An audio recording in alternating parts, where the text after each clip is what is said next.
Hey, it's the podcast guy. Sutton United Talk Time on podcast. It's the Sutton Podcast. And there it is! Sutton United at the GM Vauxhall Conference have put out First Division Coventry City, winners of the FA Cup themselves less than 2 years ago. And what a moment to enjoy for the fans of this Surrey side. They've had their moments before, but never one like this. But the whistle goes down. New life for Sutton United. Sutton United from the National League are through to the last 16 of the FA Cup. No longer English football's perennial non-league club. A 123-year crescendo reaches a new peak for Sutton United, who are promoted to the Football League for the first time. Hello, welcome to the Sutton United Talk Time on podcast, the Sutton Podcast. I'm your host Mike, and joining me on today's live show is Sarah and Rory. We're going to be chatting about the Harrogate match and look forward to the Stevenage game on Saturday. I have played the video. We are supposed to be live. I'm not entirely sure you got to see the video, so you may well have just looked at all three of us just looking really, really bored in that. So, hey, never mind. So before we start, don't forget you can, as always, help the costs to support the show with one-off donations or regular subscriptions by joining us on Patreon. If you want to know more, look for the page on the website or drop me a message by email or any of the socials. Big thank you to everyone who is currently supporting or has supported the show in the past. It really, really does help with the costs and everything. I'm really glad you chose to listen. Can't wait to share everyone's thoughts. And we're going to start off with Sarah. Hello, Sarah. How are you? Hello, Mike. I'm very well, thank you. How are you? Very good, thank you. I think I've got 2 out of the 3. I think I've got Facebook not joining us, but never mind. 2 out of 3 ain't bad, I believe someone once said. So last time you were on was quite a while ago, actually. It was back in August in the Grimsby Was it that game. long? I think it was, yeah. Goodness me, I have been pretty busy since then. Well, that was my next question. So what you been up to? I'm doing so much at the moment. It's ridiculous. I'm doing a cake decorating course, which is nice. That's kind of my thing, really. Things are going really busy at work, which is just boring. And I've started volunteering for the warm space the club is running on a Friday morning, which is lovely. Yes. Oh, I have got that to mention. We'll swing back to that. Yep, that's what I thought. I wouldn't go into detail because I thought you might be talking about that. We will do. And just remind people who you are, because obviously it's been a while since you're on. We have picked up some new listeners, believe it or not. So just remind people of who you are. I can totally believe it. It's a great podcast.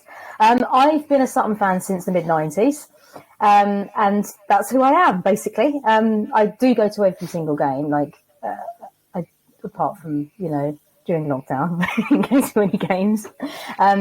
But yeah, I kind of have been, because I've been around since we're very, very much a non-league side, which is pretty much until last year, or the year before now. I kind of know most of the people who are, do stuff at the club. So it's nice. It feels like a family to me. So who I am is part of the Sutton family, I think. Yeah, I did hear your BBC thing the other day, the 10 questions, and that was very good. It did come across very much the part of the fabric at Sutton. I love my club. Yeah, that was a bit weird. Like the sort of questions they ask. Like if you asked on a different day, you would have got a completely different answer. Yeah, I actually think we said that as we were walking the other day. It was, if they ask me now or later, I'd be like, oh, I've changed my mind. I've got something else to say. Yeah, they put you on the spot. You come out with something, and afterwards you think, I shouldn't have said that. I should have said this one. That was much more. Never mind. Doesn't matter. Who cares? So let's talk about answers. So next up is Rory, who hasn't done the BBC yet, I don't think. No, not been called so far. But I'm holding out hope one day. So how are you?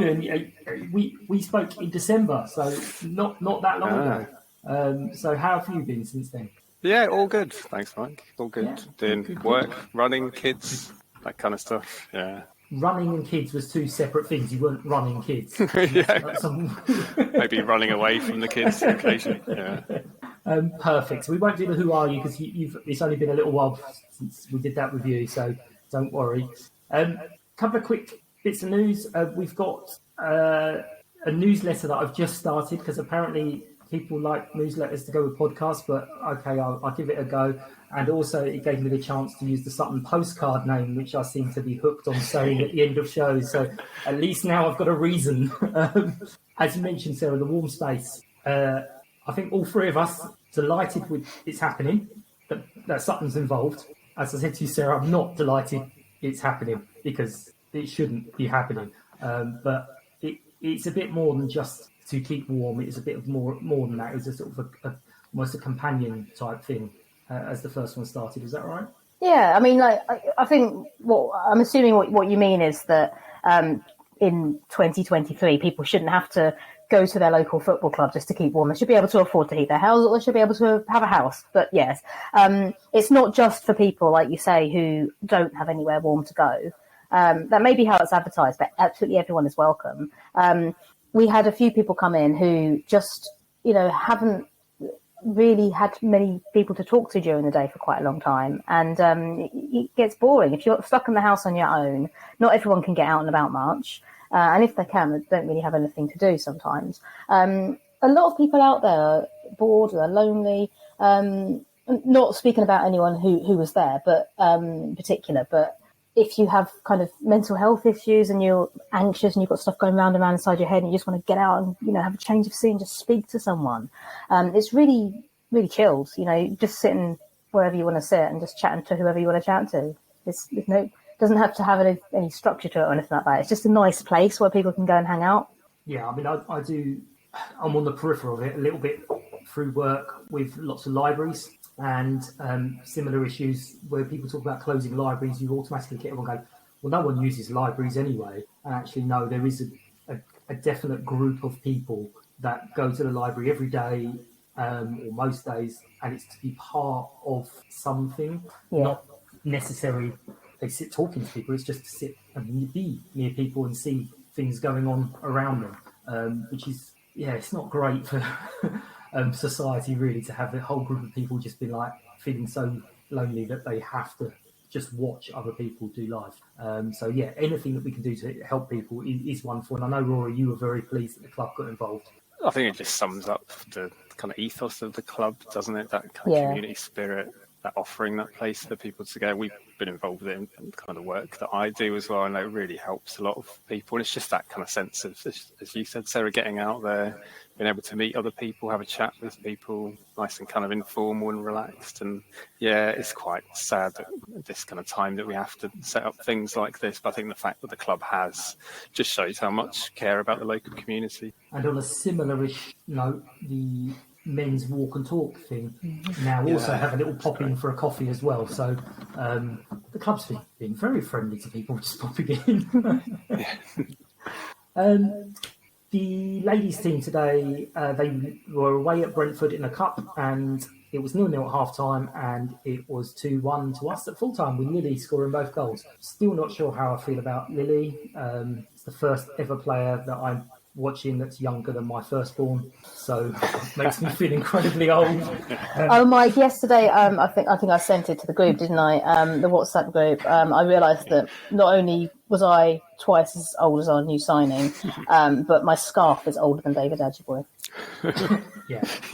It gets that way. You're like, oh, hang on a minute. But she's a lovely girl. But so we've also had Tope go out on loan, Kwame go out on loan. Tope got 90 minutes. Kwame's got two, I think, good chunks of the matches up in Dundee. And then coming in, seemingly a bit more physicality with, can you believe, with Mr. Dennis joining Mr. Angle. And he hasn't responded yet, so I'm hoping I say his name right. Hisham Kasimu. If I've butchered it, I did give him a chance to reply and tell me how to say it. So hopefully he'll come back to me so I don't keep butchering it. But what did we think of those signings? I know you got to see a couple of them in action yesterday, but what did we think of those? Rory, if we start with you?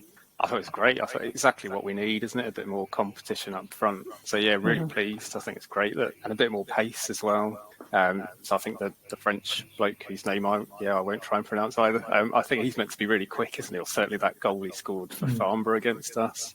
He looks really quick. So, yeah, really pleased that Matt's done that. I feel a bit, as I know you talked about on the podcast last time, a bit sorry for Tope, really. I would have liked to seen him start a few games, but then he'd get an assist yesterday, I think. So it might do him good to get more minutes. Yeah, I think it was always the plan for him to go out on loan somewhere. I didn't think National League would be the one. Sarah, what did you think of that? Did you think it should have been South, or were you confident? Well, sorry, I've kind of lost you there a bit. For Tope going on loan. Yeah. I thought that's what you meant. I wasn't quite sure. I never really thought about it, to be honest. I knew that I think the plan was for him to go on loan, yeah. But I never really thought about where he was going. It doesn't matter where he goes, as long as he's kind of happy there and finds little, gets his game time, and B, it helps him to develop.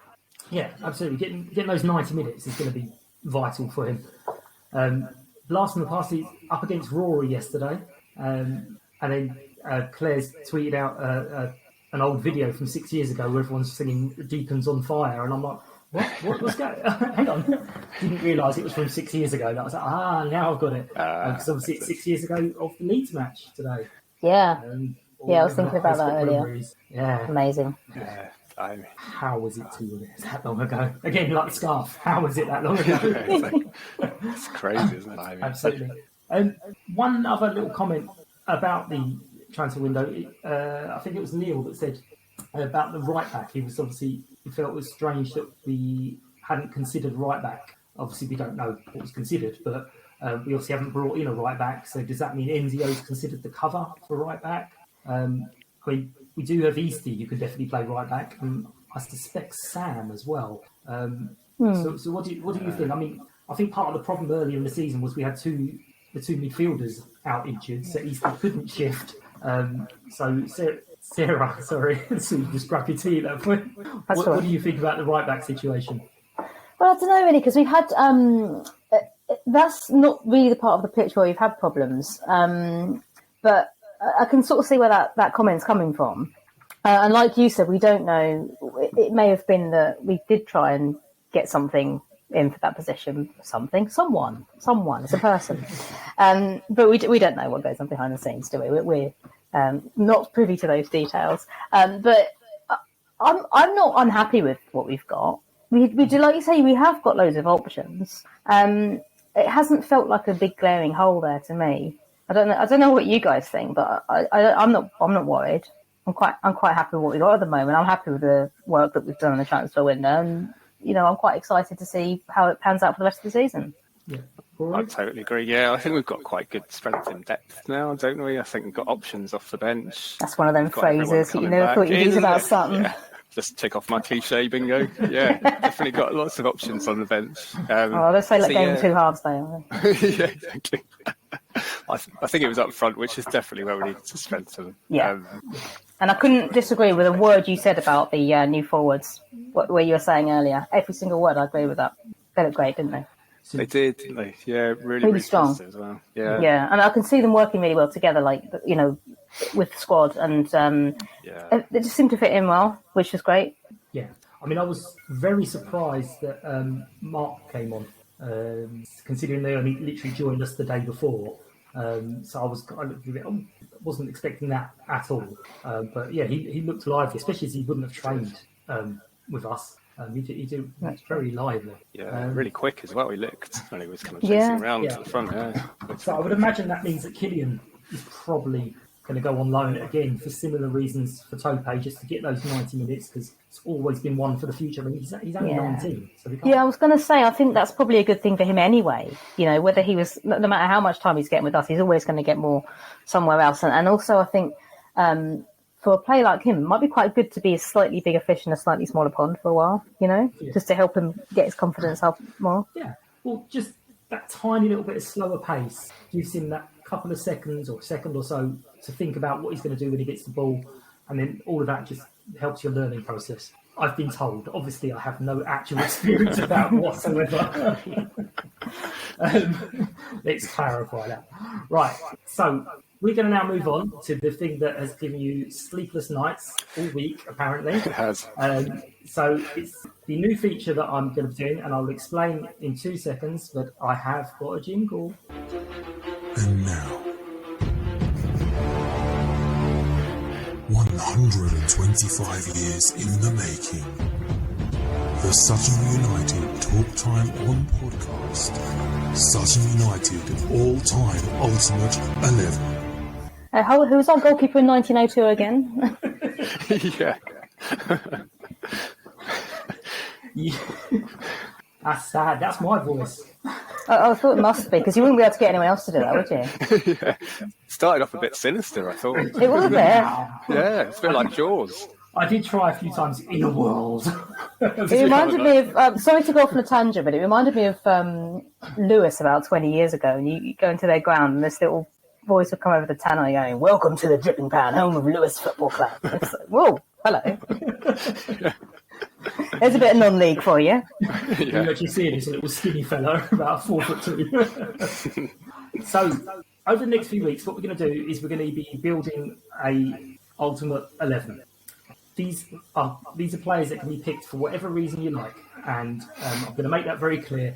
The idea is that what will happen is, going forward, when anyone comes on as a guest, we'll have a part where they can challenge any one of the players for any reason, and basically this team will just keep evolving and keep growing, and then everyone can have their nice little friendly conversations about why this player is better than this player, or why this player actually not better, just deserves a spot rather than being better. Are you going to have a board like on Top Gear where they've got like the best times up? We have the 11 up, like a team sheet. I have a team sheet, and I couldn't work out how to do it. And then that guy produced that championship thing with Subbuteo Figures. And as soon as I saw it, I went, Subbuteo Figures, that's the one. So I've been all day messing around doing my own little Subbuteo Figures. Okay, Rory some of them for his birthday. They were edible ones. I've eaten them all, I think. Yeah. Good. Cheers, Rory. Sorry. So, just to clarify, there's a guy at my work. I was talking it through him, and he said, "Oh, I know one of my players, and it'd be really sad. Is when I first started supporting Sutton, Will Puddy was playing in goal, and I know he didn't play for Sutton long, but he would be one of my choices." And I was like, "That's exactly what I'm talking about."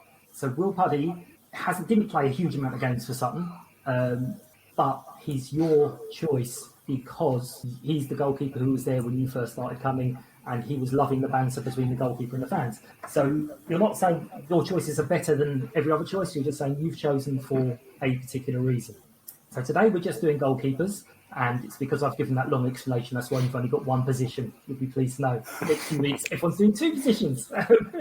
So we will start off with you, Sarah.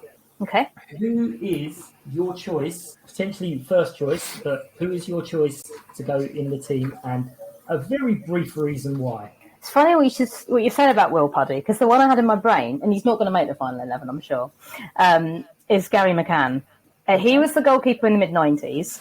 He was the keeper in my first ever Sutton match that I went to, which was an FA Cup replay, which went to penalties. He saved a couple of those, and he was my hero thereafter. I used to play in goal for my school at the time, so that's basically why he would be mine. Not because I think but obviously that was in the Isthmian League. You wouldn't expect him to be up to the standards of a League Two goalkeeper in 2023. So he may not be the best goalkeeper we've ever had for some reason, but he's a lovely man as well. So yeah, that's why I picked him. Perfect.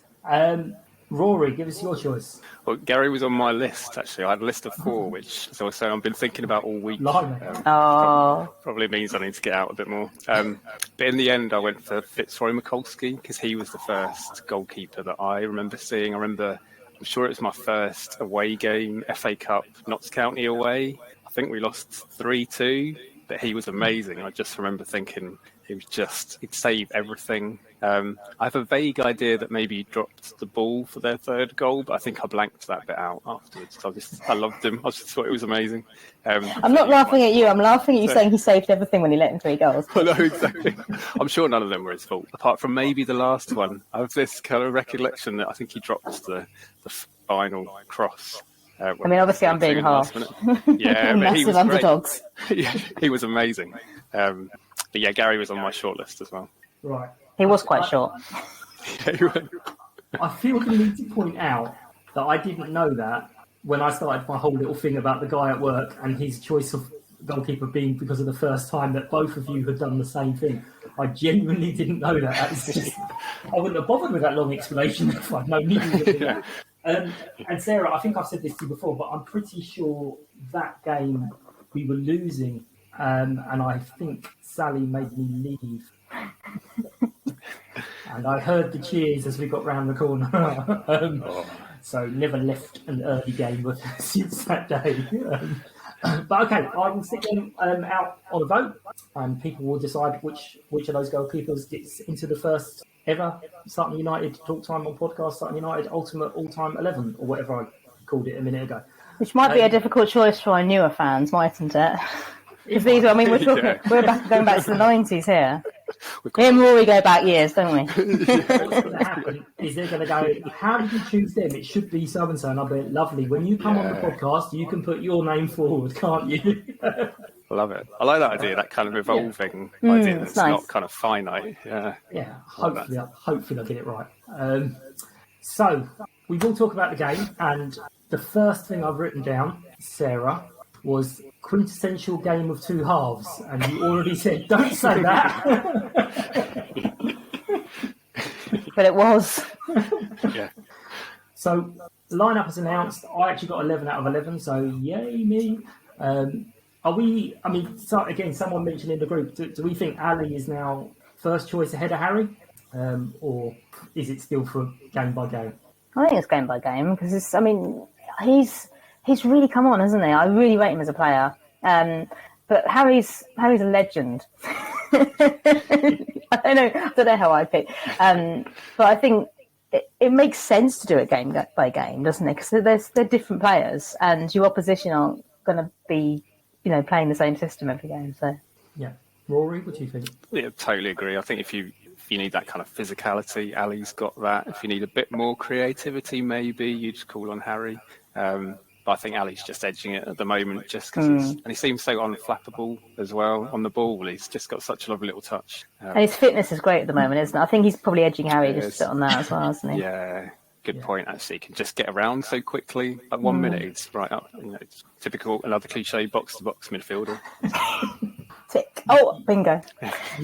You're saying he's unflappable. His face did look quite flat yesterday when that deflection came off him that Jack had to change direction to save, and he was like, not again. Yeah.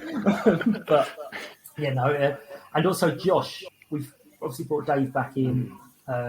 Josh, I've made no secret of my love for him at the start of the season. I think he's played too many games. I think he's just slightly needs a bit of a break. I mean, I know he was injured yesterday, but is similar thoughts or not cutting it for you recently? I think that's fair. Yeah. What you said. I mean, I was quite excited by him as a player. Again, like you said, when he first came to us, and I have been quite impressed by him. But I feel like he's got more potential that we haven't seen. You know what I mean? And I think maybe that break would help. Yeah, absolutely. Rory? Yeah, totally agree. I wonder if he's better maybe up front as well. I know he's typically played on the wing, whether there's a bit of a role instead of Donovan or whoever else comes in. So maybe he's been slightly edged out now that we've got the three new signings. But I would have liked to see him maybe given a little look up front, perhaps. Got too many options now, haven't we? I know. Rich is up front. So I say another cliche? It's a nice problem to have. Hang on 1 second, I just got to delete something. In years gone by, he's the kind of player you'd want on your bench because he can come on and cover in 3 or 4 different positions. So it gives you a great chance to change things in different ways. But we'll see. As you said, Sarah, it is a problem for Matt, but far better than the problem that he had earlier on in the season. Though, who can walk? Right, you're in the squad, son. But Dave, oh my God. Was it 3 minutes in? He should have won a penalty. 8 minutes in, he scored a goal. He was absolutely on fire yesterday. His 150th game, we've been told. For Sutton. But yeah, were we impressed with him ever a touch yesterday? He was amazing, wasn't he? I thought, first half, the defenders couldn't get near him. I thought he was just, he just went for it. That was the old Dave, kind of, properly go for it, take them off down the wings. I thought we were, I thought both Will and Dave first half were Yeah, it's so good, just kind of stretching their defence. Yeah, it was definitely, like you say, definitely a game of two halves. I think in the first half there was a chant of just like watching Brazil, which didn't happen in the second half. So. Yeah, we were bombarding them a bit. Donovan as well, actually. He was he had a good game as well, I thought. And they seeing Dave back is just, like you say, what you said about the old Dave, that's a really good point, actually. I hadn't really thought of it in that way. I was just really happy to see him back. But yeah, it was like, the best of him. We're seeing the best of him again, which we weren't necessarily every game, sort of towards the end of his last spell with us. And he could have had another, couldn't he? Pinged it off the bar. Yeah. Thought, that was awesome, wasn't it? We thought that was going in from where we were behind the opposite goal. Yeah, it was funny, wasn't it? Because the one that actually did go in, I didn't know was going in. It wasn't a very strong shot, and I thought, keeper's got that. And I was like, hang on, that's got in. And then there were about two later on that I thought were going in and didn't go in. Yeah. I mean, you say towards the end of last season, I wonder, was the move kind of almost done? And in the back of his mind is thinking, well, I don't want to bomb forward and have a defender take me out and possibly wreck that move. I'm not saying in the front of your mind, but if you've got a big promotion coming up somewhere, you're not going to take any chances to do anything that messes it up. So I just wonder, was it already on the cards? But he's back, and I did kind of say, I wonder if the confidence would be there. And I was emphatically told he's back home, the smile back on his face, and he will be confident. And I wondered, and then yesterday happened. I was like, okay, fair enough. Once again, Mike's football knowledge has been put to the test. Well, he wouldn't have come to us if he didn't want to come to us, would he? No. It's just that little. It's going to play. It'll play on my mind to say, I've gone there. It hasn't worked out. Is that my fault? Have I done anything wrong? But he didn't really get any chances, so clearly can't be his fault. All we can hope is the manager there now has completely forgotten about him and forgets to take him back. Yeah. Not sure it works like that. Yeah. And his fitness was there as well, because that was my other concern, that maybe he wouldn't be. But yeah, he seemed certainly first. He was sharp, wasn't he? Really sharp. Really was. But yeah, first half dominant. I think I was asked someone, well, were you actually that good, or are they just been awful? And I was replied with, no, we've been that good. Yeah, they weren't that bad. I mean, they didn't offer very much in the first half, but they weren't terrible. Certainly weren't the worst team we've seen this season. Well, their manager obviously took what he described as drastic action with 4 subs and a change of formation. Because I think he said he said it was forced because of, as you mentioned, how well we were playing out wide. On both wings, we were doubling up and we were just absolutely dominating them. I've used that too many times. But he took that drastic action, he said, and it was definitely a different game in the second half. Yeah. Were you worried about the fact we'd only scored 1? Yeah. No, that was those subs were, can't fault their manager for that. That was just a really good piece of tactical thinking. But I mean, unfortunately for them, it didn't get them anything. But it could have easily. And towards the end of the game, I wouldn't have been at all surprised if we'd conceded an equaliser. And I was a little bit worried at one point. But I should have kept the faith. Rory, what were you thinking? Yeah, I thought it was one of those things that would they came out really strongly after half time for the first 10 minutes. And I thought if we weather that, then we might, kind of hit them on the break, get a second, close the game off. But they just seem to keep going and going. But I think we defended really, really well. We did really well.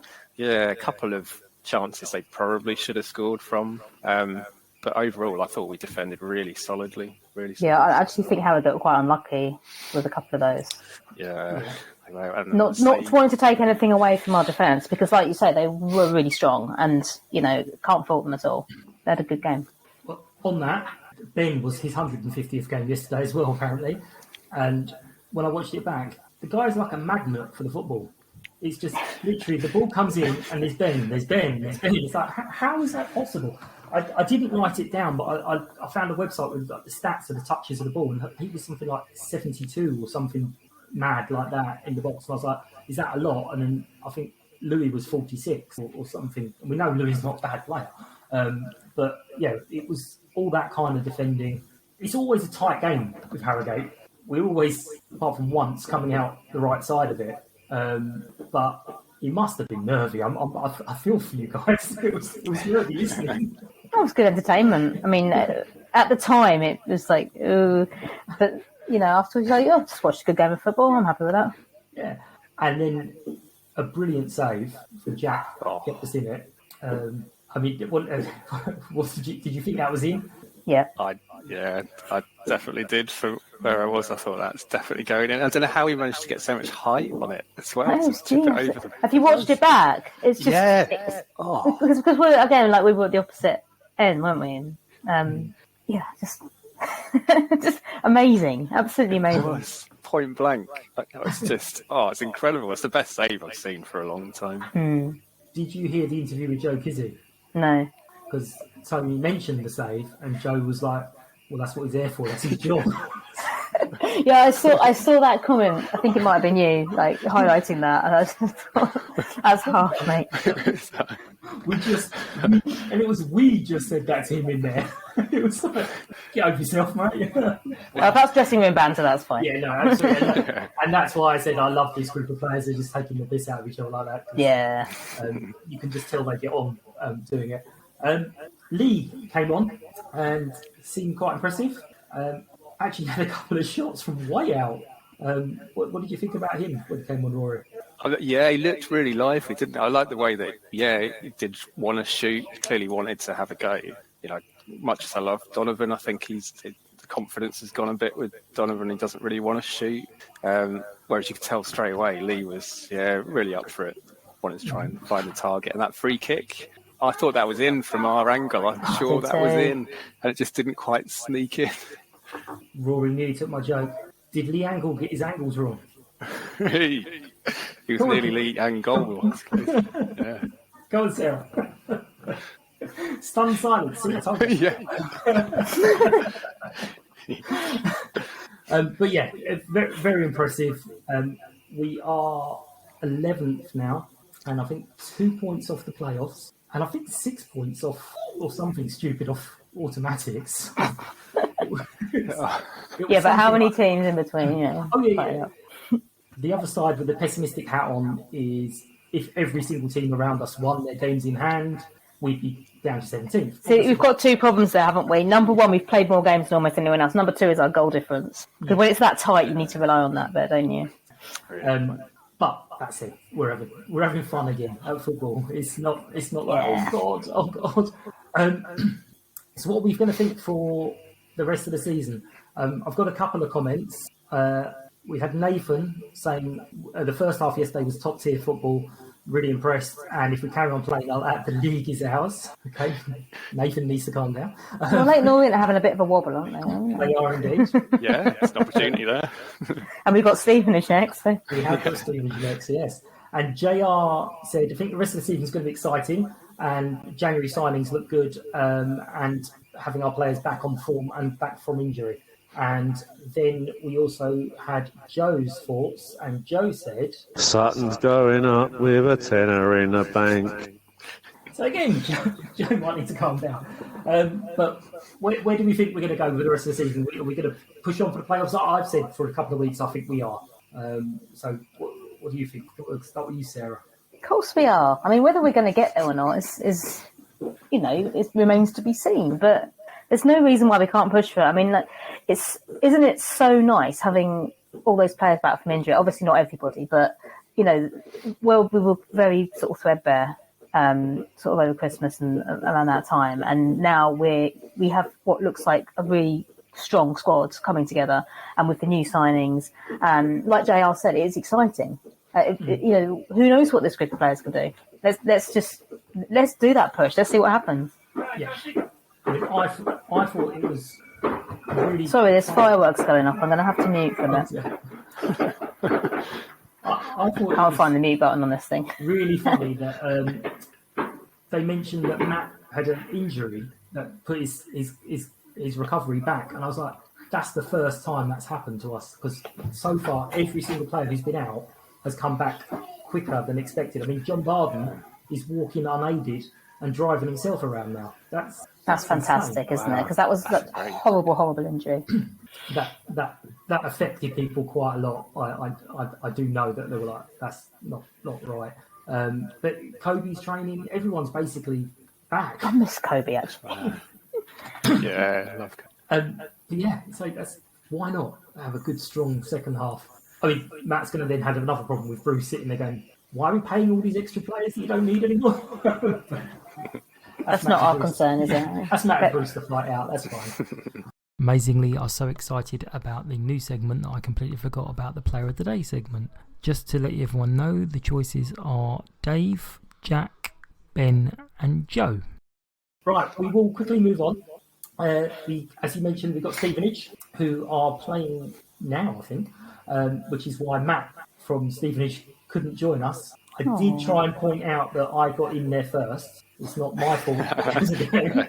Exactly, priorities. Yeah, exactly. But yeah, no, I finally got hold of Matt from the Stevenage podcast, and it was well worth waiting for because he's such a nice bloke. I know he's a Stevenage supporter, but he's such a nice guy. So the interview will be slotted in afterwards, so you two have a reason to listen to it now. I'm recording early in the week because outrageously, even though I had booked him a while ago, this chap blew me out for our appointed time on Sunday. I can't possibly think why. Hello, Matt. How are you? Hello. Look, thank you very much for having me. It's been a long time coming.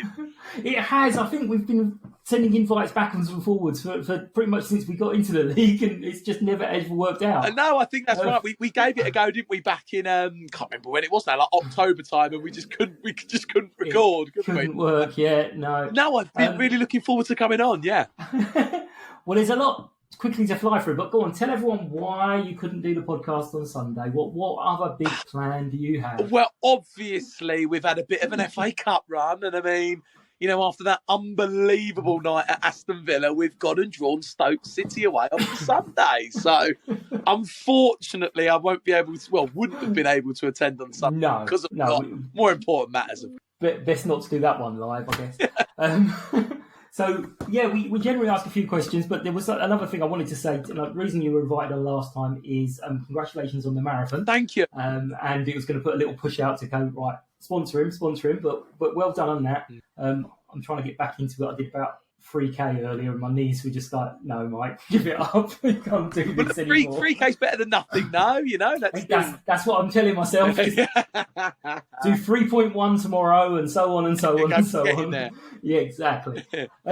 So basically, normally ask people just who they are, what they do, a little bit about their history. Essentially, it's a case of who are you?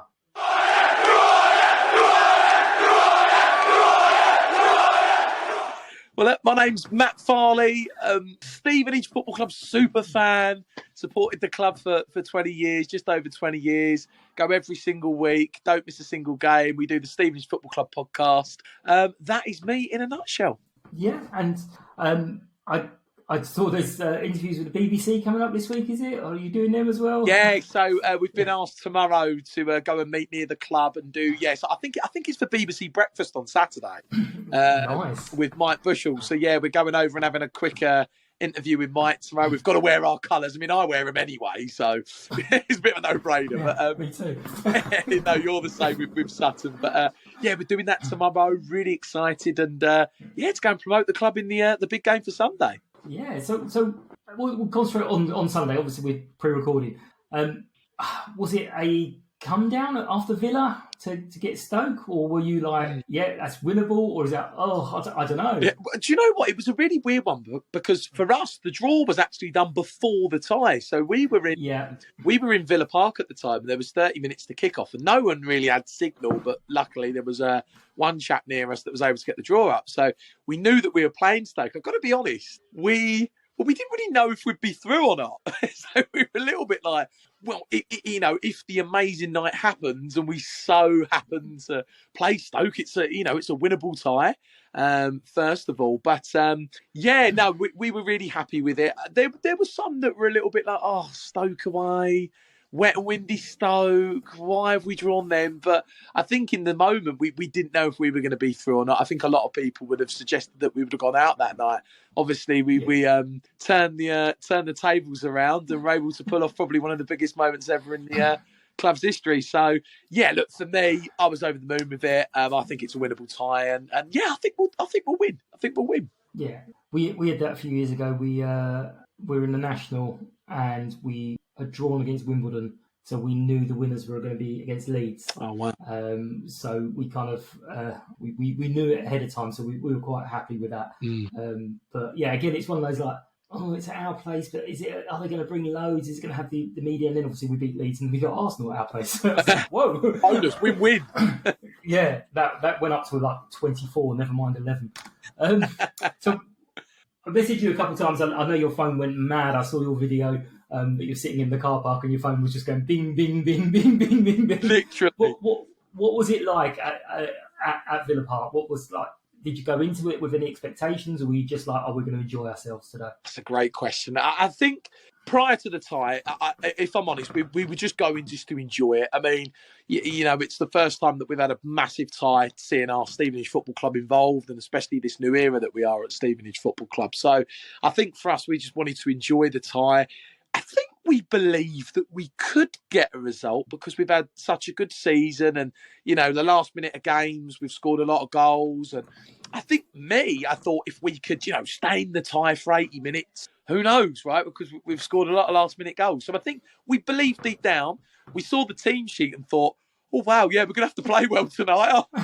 When we saw the team sheet. So I think before it, we were kind of in two minds of, look, we just want to enjoy the tie. It's Villa Park. We're playing in front of 40,000 nearly.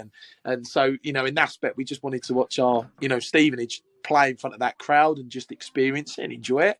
But then on the other hand, I think quite a few of us believe that we could possibly make an upset. So, yeah, we were caught in two minds of it. It was incredible, though, seeing them go out there and play in front of that crowd and then win and have the moment. Yeah. Never ever forget it. It was an incredibly special night. Yeah. And you're the club admin coming for a little bit of stick when you were 1-0 down, wasn't he? Yeah, jeez. That was so funny. That was because we didn't actually see it really during the game because we didn't have any signal. So it was one of those moments where we got back to the car and I kid you not, we got back to the car and we just sat in the car for an hour. We were so shocked. It was almost like we sat in silence, just kind of like, has that just happened? Have we just beaten Aston Villa in the last minute with 2 last-minute goals? And we come across that tweet that was getting shared everywhere, and it kind of went viral on social media. And that was brilliant because I know the chap who would have tweeted at Alfie Dinsey, who's the head of media at the football club. And Alfie's been doing the media since the new era, so the past few years. And what I loved about it was all the Aston Villa fans were replying, going, "You can't tweet that losing." And then 20 minutes later, we ended up winning. It was perfect, honestly. Yeah, I have visions of this car. I've heard this story several times. Seen it on Twitter, and I've just had visions of Del Boy and Rodney sitting in their car after they got all they sold the things at the auction. It's just, should we go now? Yeah, let's do it. It literally was like that. We were in tears, right? We were in tears, sitting in the car, just trying to gather what happened, seeing our Stevenage win, and we were just scrolling through our feed, just looking at the videos of the team celebrating in the dressing room and our chairman, Phil Wallace, in there. And then it got to a point, I think the game ended at about 6:30. And it got to a point at about 7:45, 7:50, where we just went, yeah, should we go home now? It was literally like that. And we got home at like 10 o'clock. Should have got home at 8, but there you go. Yeah. No, I'm surprised you got home at all, to be fair. Yeah, we did contemplate that. Yeah. So, obviously, the season highs and lows, you've had a lot of highs this season. The manager, Marmite, not everyone's a fan. I have to admit, the interview he did with Gab Sutton, after I listened to that, I was like, doesn't sound like the person that I know, Steve Evans. So has he gone through a change himself, or what's your thoughts on it? Obviously, he's a genius. Yeah. But what were you thinking when he was appointed? Like, had you heard the stories?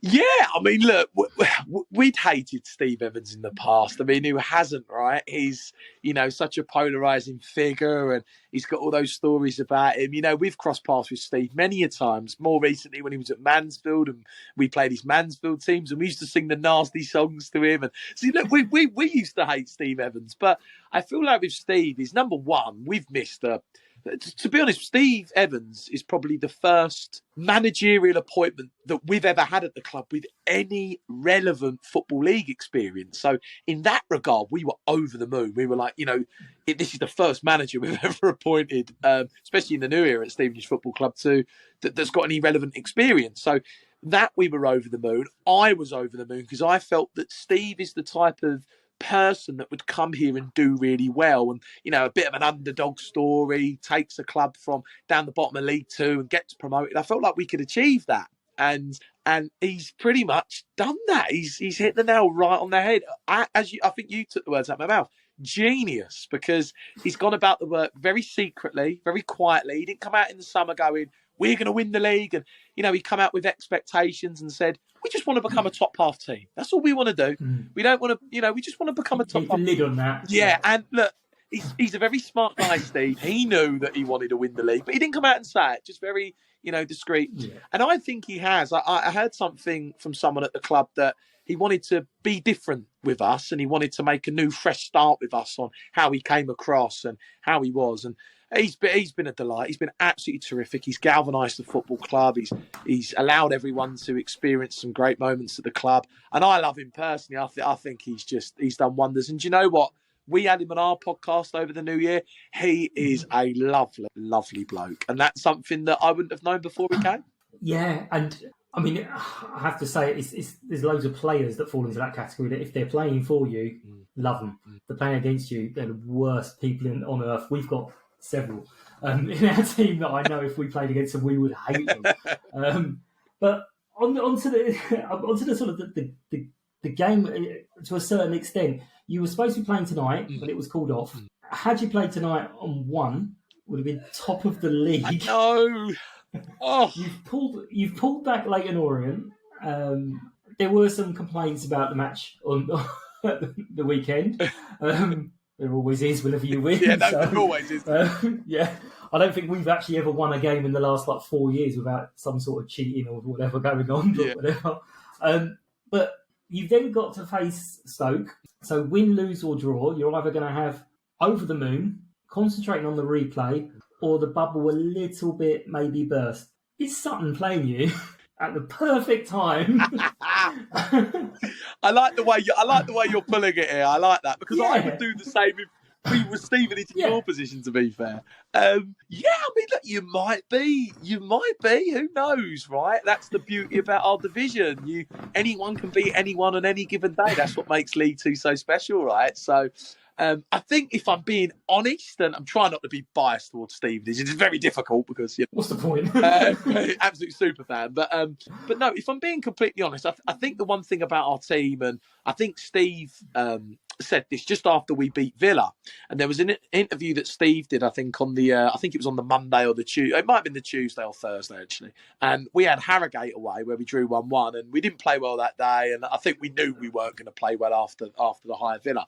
But Steve said something very important, and he said, we're not getting carried away. Our bread and butter's the league, and we'll prepare for the league like we're playing any top side in it every week. So I think against yourselves, regardless of what happens at Stoke, we'll be fully prepared for the game at your place, as we know our season's League Two. We're having this cup run, and look, it's great. Obviously, we're having these moments, but we want to go up as a club, and look, I don't think we'll take one eye off that game at all. We'll be fully prepared for that game. So who knows? I mean, you might do us away. It's a tough place. Yeah, it's the beauty of it. But I think in our minds, I think we'll be fully on the job when we play yours on the 4th. Yes, I have to admit, I did like the way you just dropped that casually in there after we beat Villa. After that game, actually. So when we played you at your place, I wasn't there, but the guys did come back and say it was a really good performance. Obviously, massively overshadowed by that horrible injury to John Barden, we're given an update. He's walking unaided, so he's not got crutches, and he's able to drive himself around now. So his rehabilitation can start moving forward a bit. Yeah. But everyone was like, you know what, Stevenage, there's something about them. When we lost to Orient, it was 2-0 as well. I think it was 2-0 yours. It was totally different because the 2 goals we conceded were from individual mistakes that wouldn't normally happen. And everyone was like, there wasn't anything there. And a couple of Orient fans I spoke to were like, you know what, the amount of games we win this season that people are going, I wasn't impressed. We're not impressed, but we're putting the results together. Yeah. So what are you now? How many points are you ahead of fourth? Do you know? Currently, I know that Carlisle are playing tonight. I believe their game isn't off, and they're in fourth. So as it stands, we're 13 clear of fourth. So I think Carlisle have got Hartlepool. Fingers crossed they slip up. But if so, then we'll still have a 13-point gap, and that would be their game in hand gone. So if they win tonight, then it would be 10 points, and I think we're 9 clear of third. I think we've got a 3-win gap to Northampton. So there's quite a big gap, just the third place that we've seemingly us and Leyton Orient have created. So but I do believe it's 13 points at the minute. So we just got to keep that gap.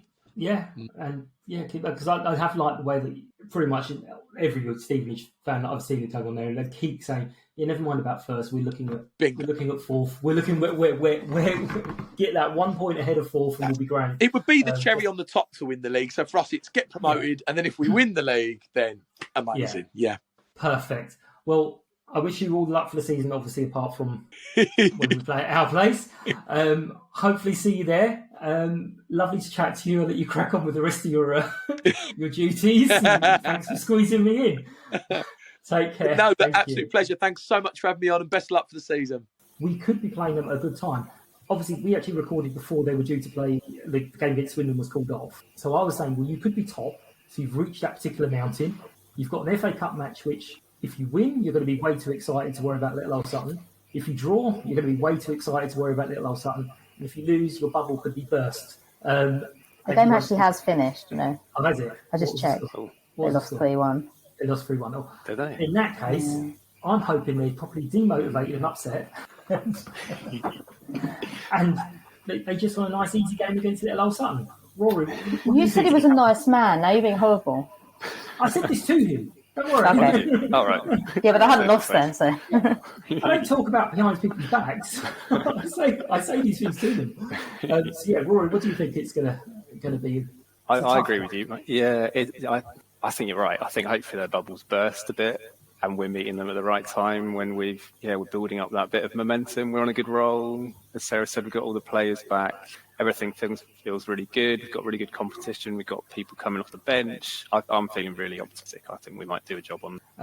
Okay, then, Sarah, I'm going to give you the other side of the coin. Stevenage were the team that everyone has been impressed with. So I know we've lost to various teams, and Leyton Orient, who were running away with it at the time, but it was Stevenage that everyone was like, that's a proper team. That's a good team. So what do you think? I'm not quite as confident as Rory. But I do hope we can get something out of it. I think we can. I don't know if I'll do a job on them. But I feel like this is a time when we're really building up some proper confidence. I mean, after the first half yesterday, I think we've got a reason to be this confident in general, and the squad coming together, and it's great. It's it just feels like the start of something really nice. It feels like a start of a good run, and I hope I'm right and I'm not woefully wrong. But this is me using a lot of words to not say very much. Sorry, but I think we can. I think we can do it. Yeah, I wouldn't have said that a few weeks ago, but I think we can. A few weeks ago, it was definitely one in the calendar. I was like, "Oh, I might be on holiday that week." I'm going into the game with there's at least some hope. You're not thinking we're going to get absolutely wiped the floor with here and you have to do a Sutton shithouse way to victory. But now we're like, well, actually no, we can actually play them properly. We've got the players, we've got the skill. I mean, and Matt works them hard. Every player is involved in the training because he did put on a training session a couple of weeks ago, and there were people at the ground, and it was just watching them, and it was like, do you work them like that all the time? And he was like, yeah, Tuesdays and Wednesdays it's like that. And it was I'm not surprised. I couldn't work it out because like 4 players off the pitch at this side, 4 players off the pitch at this side, and 16 players on the pitch, and they're all proper going for it. And then they kept swapping around, and I was like, this is all too confusing for my little brain. Everyone's off the pitch. They were running after the ball when it went off and all the rest of it. And someone said, yeah, because Matt is always watching. And if you're not if you're not involved in that, you might not be involved in the next bit. He works so hard himself, Matt. I'm not surprised he makes everyone else work hard as well. It's just so professional. Really Everything is. is just. It's not as we expect. Well, we expect it now. We expect it from him, yeah. Yeah. Now we know him. But it's a little bit of a shock to the system. I think to me, when I went to the managers meet the manager a couple of years ago, and he said he's got a target, two or three targets at every position. I'm like, really? Because I'm pretty sure Doz just put his name in a hat and went, "Oh yeah, we'll sign him tomorrow." It did feel a bit like that sometimes. Yeah, it did. Yeah. Sorry, I've just got to make a pizza. I'm still here. No, it's great. We're wrapping up now anyway. Because unless did either of you have anything else to add? I don't Not massively. think so. No. Excellent. Well, we will wrap it up, and I'm not going to mention the newsletter thing. I'm going to do it properly today. Here we go. Good luck. Thanks for listening. Don't forget to let us know what you think and share on the socials at Sutton Podcast. Please subscribe to the podcast at your preferred platform. Make sure you stay up to date with all the episodes, and you can do a review while you're there. Every like, share, and retweet and comment is really, really, really appreciated. Even those lovely little Wimbledon fans who started talking to me, bless them. One of them I couldn't tell if that was sarcasm or just being sweet. One of them thinks that I'm really, really upset by being called an egg. So okay. And then he said, "Am I boiled or scrambled?" And I could give him another chance. I said, "Come on, scrambled egg doesn't work because it's a smooth head. You've got to break an egg to be scrambled. Come on, have another go." Don't break your head. We couldn't do it. No, that's not very nice, is it? Yeah, any likes, retweets, and whatnot is really, really helpful. And if you could subscribe on YouTube, because apparently it's good. And I'm slowly getting all the episodes on YouTube. I think I'm up to 70 to go. So, yay, what fun. And you're very modest about it, Mike, but it is a good podcast. It's fun. That's And great. it's not uptight like some of them are. Are they? It's nice. I like that. Definitely won't be Exactly. upset. I mean, I'm standing here making a pizza while I'm talking to you. Exactly, yeah. I've got dog eating dinner and all sorts going on out there. How many football podcasts do you have guests doing that? I mean, that may be more of a reflection of me than you. But No, you let me do it. We've had conversations about cakes, and I've made it very clear that That's cakes true, is a actually. very important part of Sutton United, because there was an event and I was trying to tempt people out by saying there'll be cakes. Exactly. It was cookies yesterday as well. Very good. Cookies yesterday, yeah. Oh, those cookies are made for warm space, and they went down really well. Yeah, exactly. But thank you, guys. Matt as well, who I know you two haven't heard it yet, but everyone else would have heard it by the time they listen to this. Next time, I have got Chris, Paul, and Joe on the show. That's Paul Darby. And I think young Jack from Hartlepool is coming on. I say young Jack. Last time he was on, he mentioned that he wanted to watch Hartlepool before he got old or something. Oh, he's not getting any younger or something. And it was me, Claire, and Andy looking at him going, "No, mate, you have no idea what you're talking about." But thank you all for your time. Take care, and we'll see you all soon. Thank you very much. Oh, thank you. Thanks for having Thanks, us. Mike. Thanks for having me. United! United! United! United!